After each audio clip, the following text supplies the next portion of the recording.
Je, unahitaji taarifa kamili na uchambuzi wa ndani zaidi? Jiunge sasa katika grupu letu la WhatsApp kwa malipo nafuu kabisa. Utapata uchambuzi wa kila siku, mchana na jioni, update za dunia kwa haraka zaidi, fursa ya kumuuliza maswali Rahby papo hapo na kupata majibu ya haraka zaidi kutoka kwake. Usikose nafasi hii adhimu. Jiunge sasa na uwe mbele ya taarifa kuliko wengine. Tupigie kwa simu namba 0654467177 au tuandikie ujumbe ni unge na Rahby. Tutakuunga moja kwa moja.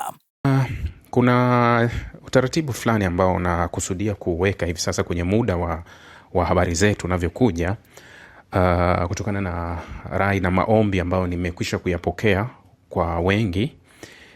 Muda ambao tumekuwa tukiweka muda wetu wa mazungumzo, mfano mazungumzo ya mchana sisi tumekuwa tukitumia local time ya East Africa ambayo inakuwa 2 PM. Yani tunatumia muda wa Tanzania ule saa 8 ndio tunaweka mazungumzo yetu. Sasa ni kama kiu ya watu inakuwa imetoka kwa sababu watu watasikiliza baadhi ya idhaa za kimataifa pale saa 7. Kwa hiyo tunakusudia kubadili muda wa kutoka 2 mpaka uwe 12. Yani tutakuwa tunaweka mazungumzo ya mchana yatakuwa yanarejea saa 6 mchana kwa saa za Afrika Mashariki. Halafu mazungumzo ya jioni, kwa sababu tunapoleta around 10 muda unakuwa pia umekwenda, kuna watu wanawahi kulala. Rafiki zangu waliopo Europe wameniomba kuwa muda unakwenda sana, sisi tunasikiliza siku ya pili. Kwa hiyo nikaona tena na hili tulizingatie. Tunaangalia kati ya around ya 16 na 7 jioni. Tutakuwa tunaangalia tuweze kuweka mazungumzo ya jioni. Kwa hiyo ndio maana unaona mabadiliko kidogo ya kushusha muda wa uchambuzi. Tunakusudia kusogea taratibu, lakini tunaweza ikawa fixed time. Yani mpaka kufika wiki ijayo inshallah huu muda unaweza ukawa fixed kabisa. Mazungumzo ya mchana yatakuja 12. Mazungumzo yatakuja saa 6 mchana, na mazungumzo ya jioni huenda yakawa kati ya saa 6 jioni mpaka au 7, yani kati ya saa 12 na saa 1 jioni. Hapo bado tunaangalia kipi, lakini kama kawaida haya mazungumzo pia yamekuijia kabla ya muda ambao wa kawaida, ili tuwawahi watu ambao huwahi kulala na wenyewe wanasema wanatuletea saa 4, sometimes tunakuwa tumesinzia. Tunapokea rai yenu na mawazo yenu. Okay, mimi ni mfanyakazi wenu na hili naendelea kulifanya. Kwa hiyo haya mazungumzo yamekuja kabla ya muda kwa sababu ndivyo nilivyokuambia. Sasa muda na rekodi haya mazungumzo, hawa watu bado hawajatoka kutuambia nini kinachozungumzwa, lakini nataka kukupasha haya mambo yanayoendelea muda huu. Kama wazee wa kubeti, unajua kwetu Afrika wanasema wale wazee wa mikeka, wanaobeti, yani wanaobahatisha, hali ni ngumu. Nimemsikia kwa mara ya pili Senator wa Marekani Lindsey Graham alikuwa anazungumza kwenye hoteli ya Kempinski, alikuwa Tel Aviv. Anajisifia, anasema mimi nakuja Israeli kila baada ya wiki 2. Hii yote kuonyesha urafiki wetu na Israeli. Hakuna kitu ambacho nimeongea na Netanyahu kizuri kama alichoniambia kuhusu mabadiliko ya utawala ndani ya Irani. Ndio kitu bora zaidi, na Trump atalitimiza hilo. Nikitoka hapa nitaelekea UAE. Lindsey Graham, mfanyakazi wa serikali ya Marekani, mtumishi wa umma wa Marekani anayelipwa kodi ya Marekani, anajisifia kwa yeye kuwa Tel Aviv kila baada ya wiki 2. Wa Marekani sijui wako wapi na wenyewe. Ndio wale wanasema kama Wajerumani, bado wanautafuta uhuru wao. Hawajui watumishi wao kazi yao nini. Watumishi wao kazi yao kuitumikia Israeli, kuwatumikia wa Marekani. Kwa sababu kawaida mtumishi wa umma ni mtumishi wa umma. Ndio kitu alichokijibu Zohrani Mamdani, akasema niende Israeli kufanya nini wakati mimi ni meya wa New York? Mimi nawatumikia wa New York, siwezi kutoka hapa eti niende nikamtumikie mtu ambaye yupo kule Israeli. Mimi sikuchaguliwi kuwa meya wa Tel Aviv. Hata comment za Wazayuni zilivyokuja, sasa huyu ni mbaya sana kwa Wayahudi, wa Marekani waliweka comment, baadhi ya watu wakasema kwani anachaguliwa kuwa meya wa Tel Aviv au meya wa Marekani? Sio meya wa Tel Aviv huyu, wala sio meya wa huko Israel, ni meya wa Marekani. Sasa unakuta senator mzima wa Marekani kazi yake kujisifia kuwa anakwenda Israeli mara ngapi kwa ajili ya kupeleka kile anachokiona kwake ni sahihi. Sasa Trump leo alikuwa anaongea na vyombo vya habari, na ndio limekusudi hasa nimelizungumza hili sana. Alikuwa anazungumza na watu wa Azerbaijan. Unajua kwa Irani ukichukua namba ya watu wa magharibi wanajaribu sana kudanganya namba ya Waajemi, wageni na wengine. Utasikia kuwa wanakuambia Waajemi wanacheza kati ya 50% na 55% sometime wanakuambia hivyo, lakini ukweli kuwa Waajemi wako zaidi ya 70% ndani ya Irani zaidi ya 70% ni Waajemi. Yani jamii zenye watu wengi zaidi ndani ya Irani ni Waazeri na Waajemi. Waazeri wako zaidi ya 17%, yani zaidi ya 17% ni Waazeri. Waazeri na Waajemi ndio jamii za watu wengi zaidi. Unaposema Waazeri, kiasili hawa watu ni wa Azerbaijan, lakini ni wale ambao wanaishi Iran. Yani unasema hivi, Wamasai ni wa Tanzania au Wamasai ni wa Kenya au wapo kote kote? Sasa ninaweza tukasema hivyo kuwa Wamasai wapo Kenya, Wamasai wapo Tanzania, lakini kote wanatambulika kuwa ni makabila yanayohusu nchi hizi. Sasa hata wa Azerbaijan wapo ambao wana uhusiano wa karibu sana na Uturuki, lakini pia wanakusanya population kubwa zaidi ndani ya Irani, zaidi ya 17%. Halafu kuna Wapeshian ambao ndio wenyewe Waajemi, wako zaidi ya 70%. Hizi ni jamii mbili kubwa zaidi. Kwa hiyo unapochukua jamii zinazofuata, sasa wewe chukua 70%, ichukue na 18% karibu, ukiziweka hapo inakwenda karibu 80%. Na kwa hiyo jamii zinazobaki, Waafghan, Wakurdi, Baluchi, wanakusanya 1% iliyobaki, na wengine ndio wanaweza kwenda kukusanya, na Warabu wanakusanya 1% iliyobaki ya hiyo. Sasa Khamenei alikuwa akizungumza na Waazeri. Nadhani mnakumbuka maandamano ya juzi. Moja ya jamii ambayo iliyotajwa kuwa kuna baadhi ya watu wao walishiriki pia kwenye hizi vurugu, na hii iliakisi kile kilitokea. Mnakumbuka wakati wa 12 days war, Irani iliamuru wa Afghanistani wengi waondoke, warudi kwao. Haikukamata, iliwaamuru waondoke. Waliamuriwa kuondoka kwa sababu gani? Ndani yake uchunguzi uliofanyika kuwa hawa wageni waliotoka nje, hasa wa Afghani, wengi ndio waliohusishwa kwenye kutumika na Mossad au Amerika. Yani ndio wengi waliohusishwa kuwa hawa walikuwa wanatumikishwa kutoka nje, wakilipwa fedha kuleta vurugu ndani ya Irani na kusababisha machafuko. Ndio maana Irani baada ya vita ya siku 12 haikuwa kamata sana, ila iliagiza mtu ambaye anaishi kwenye nchi hana kibali, yupo tunaomba mwenyewe aondoke. Ndio maana kulikuwa kuna maelfu ya watu waliondoka. Waafganistani wengi sana na Wapakistani waliondoka Iran kwa sababu tayari walikuwa wameshaambiwa waondoke. Sasa hii juzi kwenye maandamano, Waazeri pia wanatajwa kuwa walikuwa sehemu ya makundi yaliyobeba silaha yaliyokuwa yakipambana mitaani. Tena hili la kubeba silaha limenikumbusha kitu kimoja. Kuna mtu aliniambia kuwa aliniambia nini? Kuna maandamano makubwa yanatokea Israeli. Maandamano ni ya kila siku. Israeli yametokea maandamano jana na leo. Kule Tel Aviv wakafunga barabara, au walikuwa ni Haredi. Nilishawahi kuambia ugomvi wa Haredi na serikali ya Netanyahu. Hawa ni ultra orthodox, Wayahudi wa kidini, ambapo kesi yao kuhusu kujiunga na jeshi huwa inaahirishwa kila siku. Sasa wanaona kama huenda ikapitishwa kuwa Haredi wajiunge na jeshi.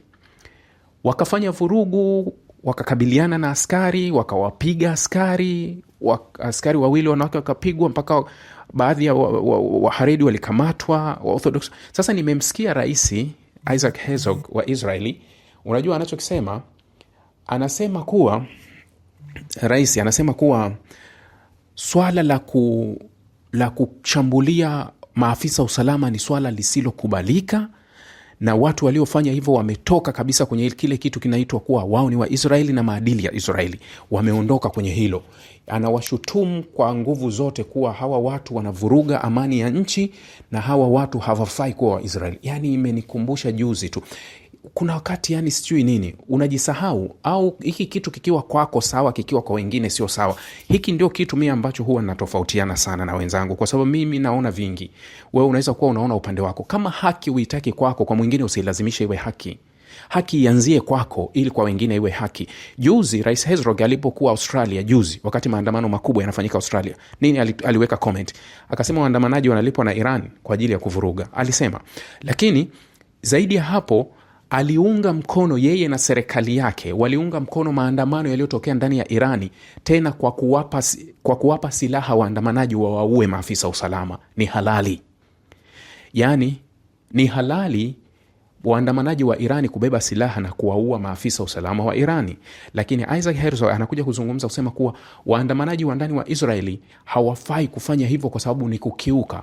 Yani nchi yako ni nchi, wengine ni nini? Hawana nchi. Au wenzako unaona kama vile wanaweza wewe ukafanya vyovyote unavyoona? No.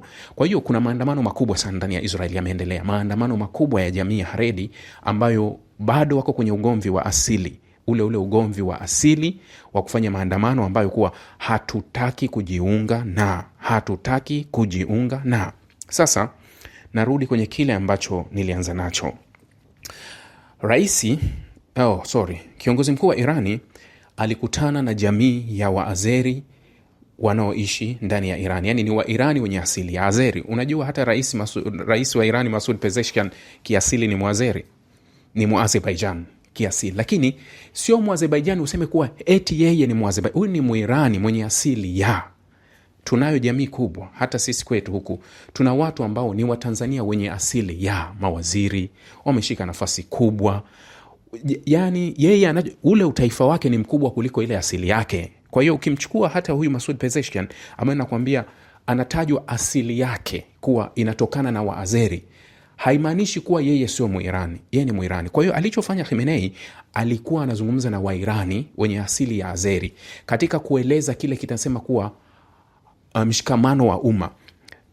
Tafiti na taarifa zinaonyesha kuwa wakati Marekani na washirika wa magharibi wanajaribu kuvunja mshikamano wa Irani katika kile kuaminisha kuwa serikali ni mbaya na inafanya mauaji, na hii juzi utafiti wa ndani unaonyesha kuwa muungano wa ndani wa Irani umekuwa mkubwa zaidi wa umma kuliko ulivyokuwa kabla. Yani kile ambacho huwa ninakisema na nilikisema wakati wa maandamano kuwa ikiwa kutatokea shambulizi lolote kutoka nje likaingia ndani ya Iran, Wairani wataacha kuandamana dhidi ya serikali yao, wataanza kuwashambulia wengine. Nikatoa mfano wa Somalia. Hawa watu wanalo somo la kujifunza kubwa sana kutoka kote kuliko pitwa, kote kuliko imbwa demokrasia, kote kuliko imbwa amani. Iraq, Libya, Syria. Hilo somo wanalijua vizuri sana, haijalishi tofauti zao. Na ndio maana Marekani na Trump walivyosema kuwa tutaingilia kati kwa ajili, wengi walioandamana wakamwambia, sisi tunayo matatizo yetu, hilo tunalikubali, lakini wala hatuhitaji kusaidiwa. Sisi hatutaki nchi yoyote iingilie kati kutusaidia. Ndio jibu walilokuwa, tunaweza tukatatua matatizo yetu wenyewe. Na hilo mimi nalizungumza hata hapa kwetu mara zote, nasema kuwa tunayo matatizo, hakuna mtu anabisha, lakini tunatofautiana njia ya kuyatatua. Mimi naamini kuwa sisi tunaweza tukatatua kwa njia iliyo bora zaidi kuliko mtu wakati ambaye anakaa kwa ajili ya maslahi yake. Atatuvuruga tu na wala hatofurahia si utulivu wetu, au hatofurahia makubaliano yetu yoyote ambayo yatakwenda kuweka utulivu. Hakuna utulivu wowote unaopendwa kwa nchi inayoendelea. Hakuna utulivu wowote unaopendwa na nchi inayoendelea. Haupo. Hakuna utulivu wowote unaopendwa. Furaha kubwa ya ulimwengu wa magharibi ni kuwa nchi zenu zisitulie. Yani furaha kubwa ya nchi za magharibi ni kuto kutulia kwenu. Yani ule usalama wenu usiwe. Yani nchi zenu ziwe hazieleweki, ziwe hazina utulivu. Hiyo ndio furaha ya ulimwengu wa magharibi. Lakini kudanganya kuwa eti wao pia ni sehemu ya furaha ya utulivu wenu, hiyo ni ndoto. Sasa Khamenei anazungumza na wenzake. Unajua anachokisema? Tunatishiwa. Anasema Trump, tumejaribu kwa miaka 47 kuangusha utawala wa Kiislamu wa Irani, hatukufanikiwa. Khamenei anamwambia hata wewe huwezi, na kuahidi huwezi. Anasema wanajisifu kwa meli zenye nguvu na jeshi kubwa. Naomba tumjulishe kuwa hata hilo jeshi kubwa huwa linapigwa kibao na linasahau kabisa. Wanatutishia kuwa wana meli kubwa zenye silaha nzuri na ndege.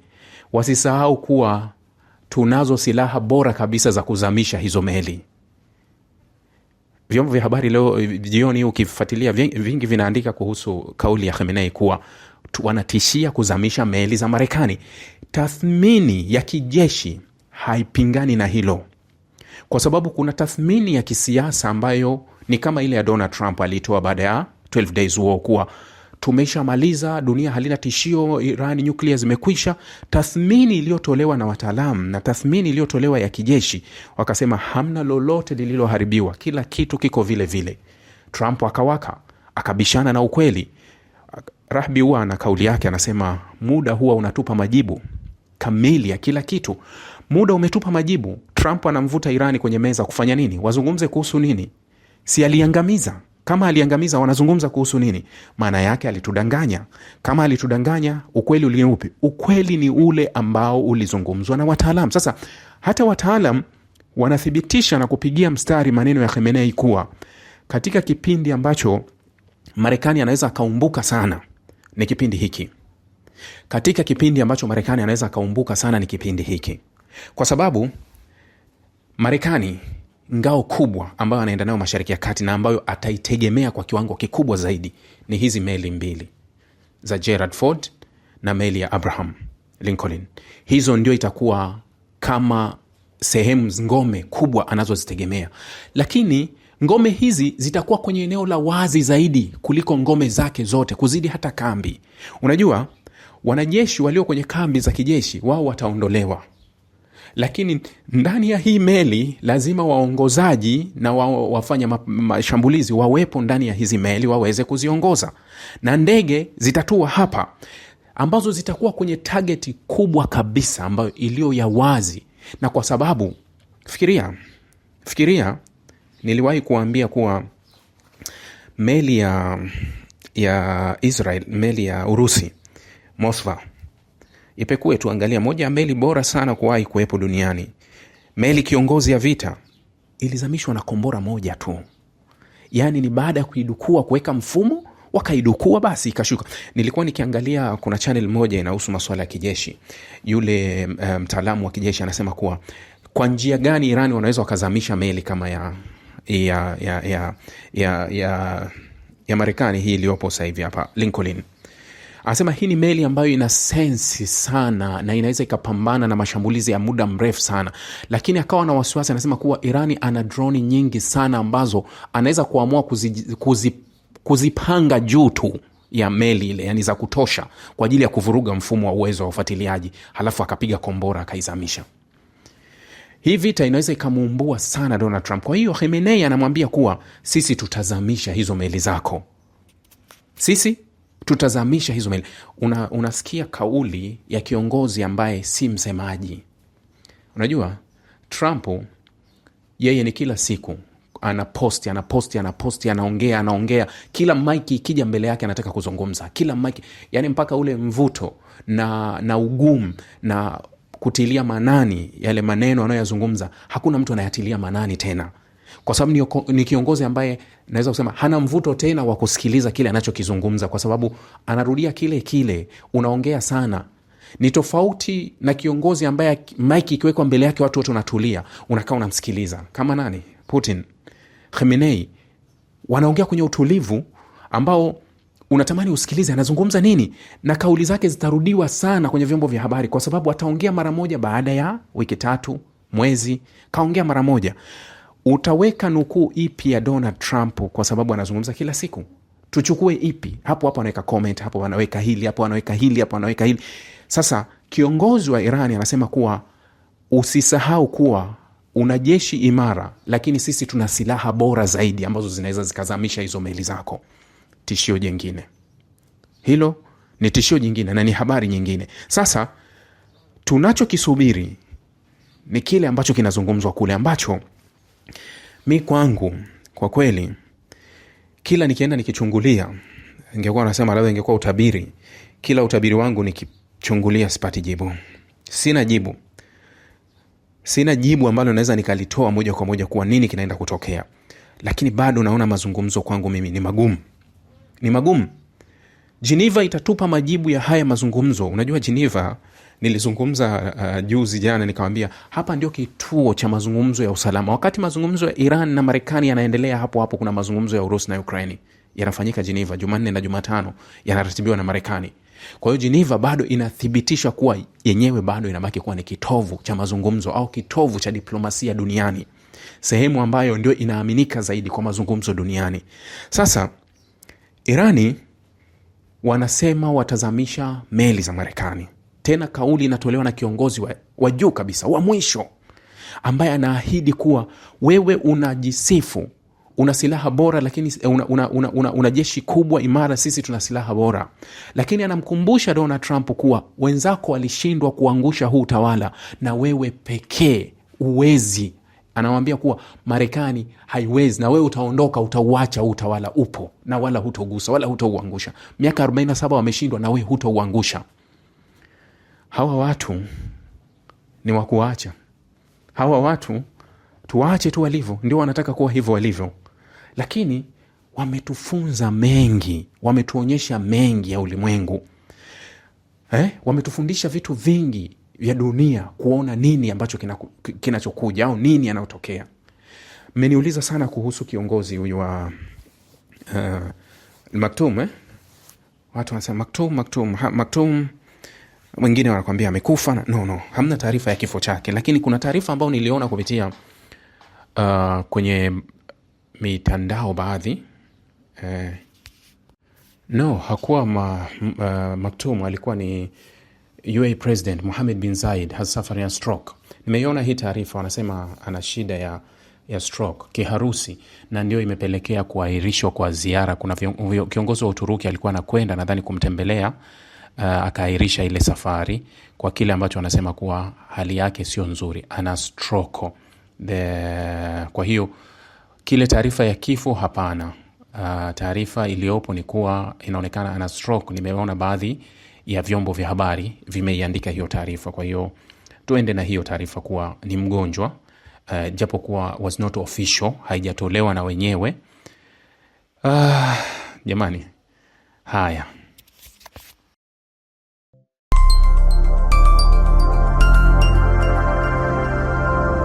Rahby Digital, haki na ukweli.